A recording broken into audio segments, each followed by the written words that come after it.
ஒரு இடத்துல 20 அடி பள்ளம் கட்டணம் விழுந்து நீ என்ன பண்ணணும்?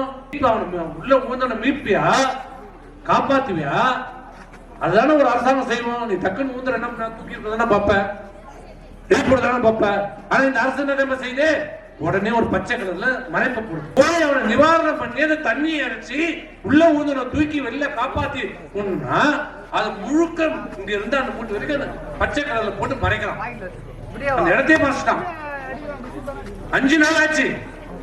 5 நாள் ஆச்சு. நேற்று தான் உங்க சடலத்தை எடுத்தாங்க 2 பேர்.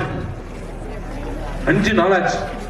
என்னன்னே கடல ஒரு வீட்டுல அந்த வெள்ளத்துல இறந்து 2 நாள் தண்ணியில மிதந்துட்டு இருக்குது. 2 நாள் தண்ணியில மிதக்குது. அந்த சடலத்தை எடுப்பதற்கு ஆள் இல்ல. இந்த அரசு இல்ல. அரசு இருக்குதா இல்லையானே தெரியல. மீன் பாடியில தூக்கி போட்டு போறான். குப்பை வண்டியில சடலத்தை கொண்டு போறான் இந்த அரசு. இதுதான் இந்த அரசுடைய லட்சணம். இந்த அரசு, திமுக அரசு, ஸ்டாலின் அரசு செத்து போய்விட்டது. நானும் சொல்ல மாட்டேன். இந்த அரசு செத்து போய்விட்டது.